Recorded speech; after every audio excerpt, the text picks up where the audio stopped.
Hello everyone, welcome to my YouTube channel. आज हम start करने जा रहे हैं 10th क्लास की मैथमेटिक्स का चैप्टर नंबर फर्स्ट है। चैप्टर का नाम है वास्तविक संख्या रियल नंबर्स से। इसके अंदर हम एक्सरसाइज स्टार्ट करेंगे 1.1। यदि आप 10th क्लास के अंदर हो, बोर्ड एग्जाम की प्रिपरेशन कर रहे हो तो वीडियो को एंड तक ज़रूर देखिए। इसमें से एग्ज़ाम के अंदर 2 या 3 नंबर का क्वेश्चन से डेफिनेट पूछा जाता है। देखो, एक्सरसाइज 1.1 के अंदर महत्तम समापवर्ती और लघुत्तम समापवर्ती से क्वेश्चंस दिए हुए होते हैं, इन्हीं से क्वेश्चंस पूछे जाते हैं। देखो, महत्तम समापवर्ती को शॉर्ट में बोलते हैं मस है या एस से भी कहा जाता है इसको, और एक होता है लघुत्तम समापवर्ती, इसको लस से कहा जाता है या एलसीएम कहा जाता है। एचसीएफ की डेफिनेशन होती है कि प्रत्येक उभयनिष्ठ अभाज्य गुणनखंड की सबसे छोटी घात का गुणनफल। पॉइंट 2 ध्यान रखने हैं इसमें, उभयनिष्ठ मतलब कॉमन क्या आ रहा है, कॉमन देखना है, और घात सबसे छोटी घात वाला देखना है। जो भी घात सबसे छोटी होगी वो वाली वैल्यू हमें इसमें लेनी है। एक तो कॉमन होनी चाहिए और दूसरी सबसे छोटी घात होनी चाहिए, तब अपना एचसीएफ प्राप्त हो जाता है। और लसा के अंदर एलसीएम के अंदर देखो, प्रत्येक अभाज्य गुणनखंड की सबसे बड़ी घात का गुणनखंड, मतलब कि जो वैल्यू हम लेंगे वो सबसे बड़ी घात वाली लेंगे। आएगी तो सभी वैल्यू, लेकिन सबसे बड़ी घात वाली वैल्यू इसके अंदर हम लेंगे। देखो, एग्जाम्पल के तौर पे समझते हैं इसको कैसे।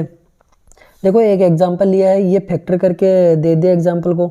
ये 2 इंटू 2 इंटू 3, एक है 3 इंटू 5। अब इसका एचसीएफ निकालना है, मतलब 2 कितनी बार आ रहा है, 1 2, 2 की पावर 2 इंटू 3, ये कितनी बार है, एक बार। इधर ये तो एक बार ही है दोनों।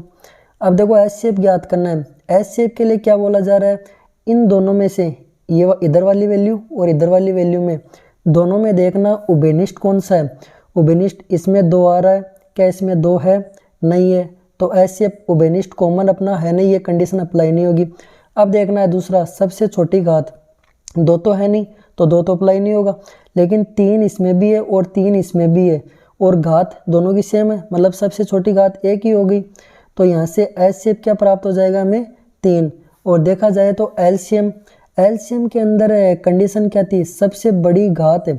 सबसे बड़ी घात देखो 2, 2 की घात सबसे बड़ी कितनी है, 2, 2 की घात 2 इंटू 3 की घात 3, इसमें भी है, दोनों में से एक ले लेंगे तीनों में, और घात सबसे बड़ी कितनी है, एक ही है, 3 ले लिया, और 5 ले लिया। इससे सभी मान आ चुके हैं, इनको मल्टीप्लाई किया तो कितना आया, 16।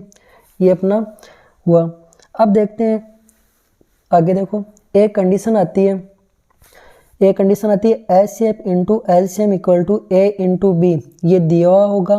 और इससे आपको एग्जाम में क्या पूछता है, एग्जाम में अंदर 3 वैल्यू दे दी जाएगी और एक की वैल्यू पूछ ली जाएगी। या तो एचसीएफ दे देगा, एलसीएम दे देगा, ए दे देगा, बी की वैल्यू पूछ लेगा, या फिर इनमें से किसी में से भी 3 की वैल्यू दे दी जाएगी और एक की वैल्यू पूछ ली जाएगी। ये ए का मतलब क्या होता है, प्रथम संख्या, और बी का मतलब होता है द्वितीय संख्या।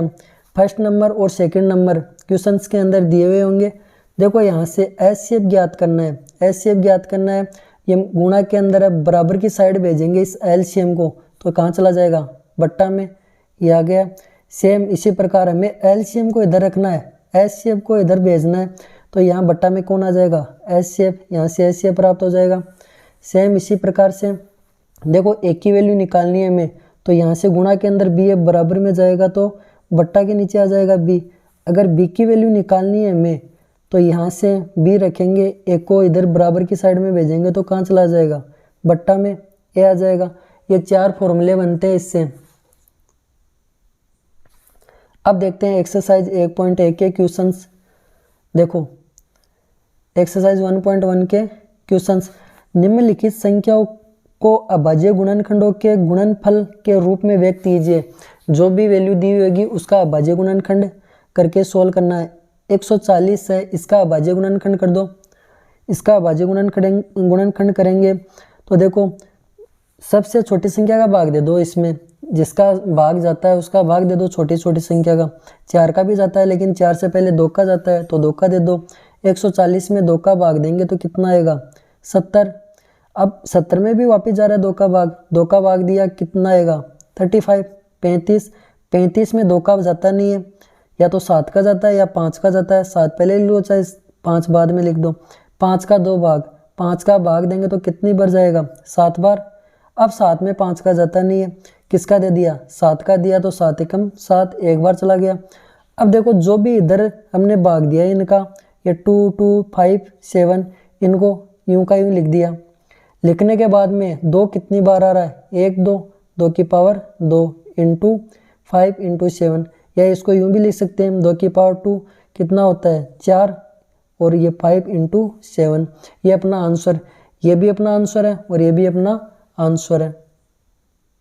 अब देखो इसके क्वेश्चंस नंबर फर्स्ट वाले के सेकंड और थर्ड, इसका दे रखा है 156 और एक दे रखा है 3825।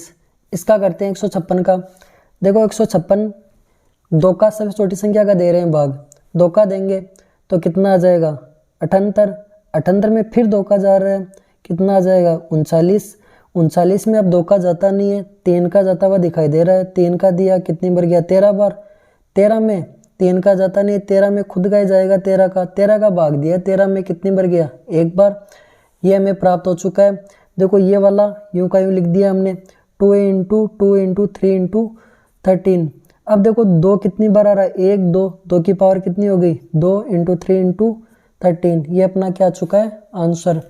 इस वाले में देखो 3825 में कितने का? 2 का भाग जा नहीं रहा, क्योंकि यहाँ पे लास्ट में 5 आ रहा है, सम संख्या नहीं आ रही है तो नहीं जाएगा। 3 का भाग दो, 3 का भाग देंगे तो 1275 आएंगे। फिर 1275 में 3 का भाग जा रहा है, कितनी बार? 425। अब 425 में 3 का जाएगा नहीं तो 5 का दे दो, कितनी बार जाएगा? 85 85। और 85 में 5 का जा रहा है अभी, तो 85 में कितनी बार जाएगा? 17 बार। 17 में अब 5 का जाता नहीं है, 17 में किसका चला जाएगा? स्वयं का जाएगा। 17 में 17 का दिया तो कितना आया? 1। ये वाली जो वैल्यू है वो यूं लिख दी। देखो 3 इंटू 3 इंटू 5 इंटू 5 इंटू 17। अब देखो इधर 38, इनका मल्टीप्लाई करेंगे इन सभी को तो 3825 ही वैल्यू प्राप्त होगी हमें। देखो 3 कितनी बार आ रहा है? 1 2, 3 की पावर 2 इंटू 5 कितनी बार है? 1 2, 5 की पावर 2 इंटू 17। ये अपना आंसर आ चुका है। आगे के देखो 2 और है, इसका चौथा पॉइंट और 5वां पॉइंट। 505 है, सॉरी 5005 है, इसमें भाग देंगे हम। देखो इसका भाज्य गुणनखंड कर रहे हैं, अब भाज्य गुणनखंड के द्वारा ही सोल्व कर रहे हैं इनको। 5005 में 2 का जाता नहीं है, 5 का जा रहा है, कितनी बार जाएगा? 1000 एक बार। अब इसमें 5 का जाता नहीं, 7 का दे दो, कितनी बार जाएगा? 143 बार। 143 में 7 का जाता नहीं, 11 का दिया तो कितनी बार गया? 13 बार। 13 में 13 का दिया तो एक बार। इस वाली वैल्यू को यूं की यूं लिख दी यहाँ पे, 5 इंटू 7 इंटू 11 इंटू 13। ये रिपीट नहीं हो रहे तो यूं का यूं लिख दिया 5। इनको मल्टीप्लाई करेंगे तो वापस 5005 ही प्राप्त होगा। ये अपना क्या हो चुका है? आंसर। सेम इसमें देखो 7429 है, इसमें भाग जाता है, 2 का जाता नहीं, 3 का जाता नहीं, तो हमने भाग दे दिया 17 का। 17 का भाग दिया तो 437 आया। 437 में अब जाता नहीं, 19 का जाता है, कितनी बार गया? 23 बार। फिर 23 में किसी और संख्या का जाता नहीं, 23 का भाग दिया तो कितनी बार आया? एक बार। इनको यूं का यूं लिख दिया, 17 19 और 23, इनको मल्टीप्लाई करेंगे तो हमें यही प्राप्त होगा और यही अपना आंसर है।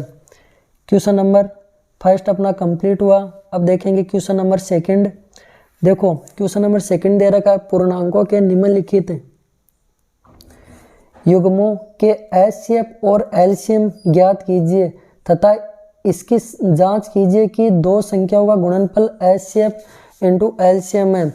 जो हमें क्वेश्चंस दिया हुआ है ये वाला, इन दोनों का गुणनफल करने पर जो वैल्यू प्राप्त होती है वो इनका एलसीएम और एचसीएफ निकाल लेंगे, वो वैल्यू बराबर आनी चाहिए, तब तो अपना आंसर सही है। जांच का मतलब क्या हुआ? जांच इनकी करनी है, एलसीएम इंटू एलसीएम और जो संख्या दी हुई है इनका गुणनफल। देखो क्वेश्चंस दे रखा है 26 और 91, इन दोनों का क्या करना है हमें? अब भाज्य गुणनखंड विधि द्वारा ही सोल्व कर लेना है इनको। देखो 26 में भाग दो 2 का कितनी बार जाएगा? 13 बार।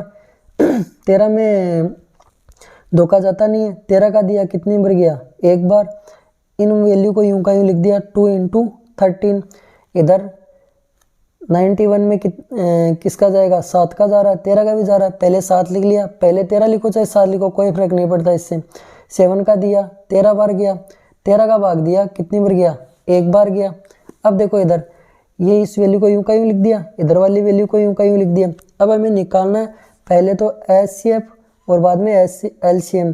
HCF का मतलब क्या होता है, एक तो क्या होना चाहिए, कॉमन होना चाहिए। दोनों में क्या कॉमन आ रहा है, 2 इसमें 2 इसमें नहीं, ये नहीं हो सकता। 13 इसमें 13 इसमें भी है, हाँ दोनों में कॉमन आ रहा है। और घात भी 1 है, सबसे छोटी इनकी, तो ये 13 HCF हो जाएगा। 7 इसमें, लेकिन 7 इसमें नहीं है, तो ये क्या होगा, इसमें कॉमन क्या रहा, 13 ही, और घात भी 1 ही है, छोटी भी घात ही है 13। LCM है, LCM का मतलब होता है एक तो सबसे ज़्यादा बड़ी वाली घात होनी चाहिए और सभी वैल्यू आनी चाहिए। तो 2 इसमें नहीं, लेकिन 2 आएगा। घात कितनी है, 1 है बड़ी। 13 के ऊपर देखो, 13 के ऊपर 1 है, इसमें भी कॉमन आ के क्या हो जाएगा, ये आ जाएगा, और 7 भी आ जाएगा। सभी वैल्यू लेनी है, लेकिन बड़ी वाली घात वाला पहले लेना है। इसमें इनको मल्टीप्लाई करेंगे तो 182 आएगा। अब देखो हमें जांच करने पे ये HCF और LCM आ चुका है। बोर्ड एग्जाम में ज़्यादातर इतना ही पूछा जाता है, यहाँ तक ही पूछा जाता है, ये जांच करवाना नहीं पूछा जाता। क्वेश्चंस को देखा जाए तो बोर्ड एग्जाम की दृष्टि से ये क्वेश्चंस अच्छे हैं, लेकिन जांच करने वाला नहीं पूछा जाता बोर्ड एग्जाम में। जांच करना संख्याओं का गुणनफल, संख्या कौन कौन सी अपने, ये संख्या दे रखी थी 26 × 91। इन दोनों का गुणनफल क्या होगा, HCF और LCM के बराबर होगा गुणनफल के। देखो HCF हमने निकाला है 13 × LCM 182, इनको सोल्व किया, 13 का 13, 182 को क्या ऐसे लिख सकता हूँ मैं, वापस ऐसा का ऐसा लिख दिया। देखो 13 को 2 से गुणा करूँगा तो 26 आएगा, और 7 को 13 से गुणा करूँगा तो 91 आएगा। देखो मिल रहा है, ये अपनी क्या हो चुकी है, जांच हो चुकी है इसकी। दूसरे क्वेश्चंस का सेकंड क्वेश्चन है 510 और 92 दे रखे हैं। अभाज्य गुणनखंड विधि द्वारा ही इनको सोल्व करना है। देखो 510 का अभाज्य गुणनखंड द्वारा किया, 2 का भाग दिया, 255 आया। 255 में 3 का भाग दिया, 85 आया। 85 में 5 का गया, कितना है 17। 17 में 5, 3 2 का जाता नहीं है, 17 में 17 का जाता है, तो 1 आ चुका है। यहाँ तक पूरा भाग जाना चाहिए, पूरा भाग चला गया, मिल जाएगा अपने को आंसर। अब देखो 510 है, 510 को ये वाला यूं का यूं लिख दो, 2 × 3 × 5 × 17, ये यूं का यूं लिख दिया। देखो अब HCF, सॉरी पहले ये वाला भी सोल्व कर लो। 92 है, 92 दे रखा है, 2 का भाग गया 46, ये 46 में 2 का दिया 23 बार गया, 23 में 23 का दिया 1 बार गया। अब देखो इनको यूं का यूं लिख दिया, 2 × 2 × 23, 2 कितनी बार आ रहा है, 1 2 की पावर कितनी लगा दी, 2 × ये 23 चल ही रहा है। अब देखना हमें HCF का मतलब क्या होता है, एक तो होता है कॉमन देखना है, और सबसे छोटी घात। कॉमन क्या आ रहा है, 2 की घात 1 है, यहाँ 2 की घात 2 है, कॉमन तो आ रहा है 2 इसमें भी है 2 इसमें भी है, लेकिन घात हमें देखनी है कौन सी, छोटी वाली, तो 2 की घात 1, ये 2 की घात 1 ले लिया। 3 इसमें, लेकिन इसमें नहीं है। 5 इसमें नहीं है। 17 इसमें, लेकिन इसमें नहीं है। 23 इसमें, लेकिन इसमें नहीं है, तो इनको लेंगे नहीं। ये अपना HCF प्राप्त हो चुका है। LCM देखते हैं। LCM के अंदर सभी वैल्यू लेनी है, लेकिन सबसे बड़ी घात वाली वैल्यू पहले लेनी है। देखो 2 की घात 2 इसमें भी है, इसमें भी है। 2 की घात तो लेनी है, लेकिन बड़ी घात वाली लेनी है। 2 की घात 2 ले लो। अब 3 इसमें नहीं है, ये भी आ गया, ये भी आ गया, ये भी आ चुका अपने पास, और ये 23 भी आ गया। सभी को लिख दिया। 2 की घात 2 कितना होता है, 4। इन सभी को मल्टीप्लाई करने पर हमें प्राप्त होता है 23,460। अब इसकी जांच कर ली जाती है। जांच करेंगे इसकी, तो देखो जांच करने पर संख्याओं का गुणनफल है बराबर HCF × LCM, यही तो पूछा गया है। 510 × 92, इन दोनों का गुणा करेंगे। देखो HCF कितना आया था, 2, ये 2 लिख दिया, और LCM कितना आया था, ये का ये लिख दिया, ये का ये लिख दिया हमने यहाँ पे।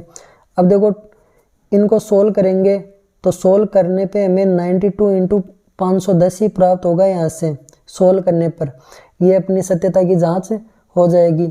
इसका क्वेश्चन नंबर है 3। दूसरा क्वेश्चन का 3 नंबर का क्वेश्चन है। देखो 336 और 54, इसके अंदर देखो 336 का अभाज्य गुणनखंड विधि द्वारा ही कर रहे हैं हम इनको सोल्व। 2 का भाग दिया 168 है, फिर इसमें 2 का भाग दिया 84 है, 2 का भाग दिया 42 है, 42 में 2 का दिया 21 है, 21 में 2 का जाता नहीं है तो 7 का दिया 3 है, 3 में 3 का दिया 1 आ चुका है, यह 54 है। सेम इसी प्रकार से अभाज्य गुणनखंड विधि द्वारा सोल्व करेंगे। 54 में 2 का दिया 27 है, 27 में 2 का जाता नहीं तो 3 का दिया कितना आएगा 9, फिर 9 में कितने का दिया 3 का दिया तो 3 आया, और 3 में 3 का दिया तो 1 आ चुका है। यहाँ से जो ये वाली वैल्यू है इसको यूं का यूं लिख दिया, यहाँ पे सभी वैल्यू, इधर वाली वैल्यू है इधर लिख दिया। देखो 2 कितनी बार आ रहा है 1 2 3 4, 2 की पावर 4 इंटू 7 एक बार ही है, 3 भी एक बार ही है, इधर 2 कितनी बार एक बार, 3 कितनी बार है 1 2 3, 3 की पावर 3। अब एचसीएफ ज्ञात करना है। एचसीएफ का मतलब होता है दोनों में कॉमन और सबसे छोटी घात। एचसीएफ दोनों में कॉमन, 2 इसमें भी है 2 इसमें भी, लेकिन छोटी घात कौन सी है इसी की है, तो ये लिख दिया 2 इंटू 7 इसमें नहीं है नहीं लिखेंगे, 3 इसमें भी है, लेकिन छोटी वाली घात है इसमें इधर मिल रही है तो 3 लिख दिया इक्वल टू 6। एलसीएम देखेंगे, इससे एलसीएम देखेंगे तो सब मतलब वैल्यू तो वही लेंगे, सबसे बड़ी घात वाली वैल्यू पहले लेंगे, सभी लेंगे, पर 2 की घात 2 इसमें भी है 2 इसमें भी, लेकिन 2 की घात 4 इसमें है, सबसे बड़ी घात यहाँ पे है तो 2 की घात 4 ले ली। अब ये नहीं लेंगे, सबसे बड़ी वाली घात ले ली हमने, 3 इधर है 3 इधर भी है, लेकिन 3 की सबसे बड़ी वाली घात लेनी है तो 3 की सबसे बड़ी वाली घात ले ली वाली वैल्यू, और इंटू ये 7 ले लिया बचाओ जो। अब इनको 2 की घात 4 कितना होता है 16, 3 की घात 3 कितना होता है 27, और ये 7 ही, इनको गुणा करेंगे तो ये आ जाएगा 3024। अब इनकी जांच कर लेंगे। संख्याओं का गुणनफल equal to HCF into LCM, ये अपनी संख्या दी हुई थी, ये एचसीएफ 6 निकला था और एलसीएम 3024 निकला था। इन सभी को गुणा करेंगे तो अपने को यही वैल्यू प्राप्त होगी, इन दोनों का मान बराबर ही प्राप्त होगा। वीडियो कैसा लगा कमेंट्स बॉक्स में लिख के बताएं। अगर वीडियो पसंद आया तो लाइक शेयर एंड सब्सक्राइब करें। धन्यवाद।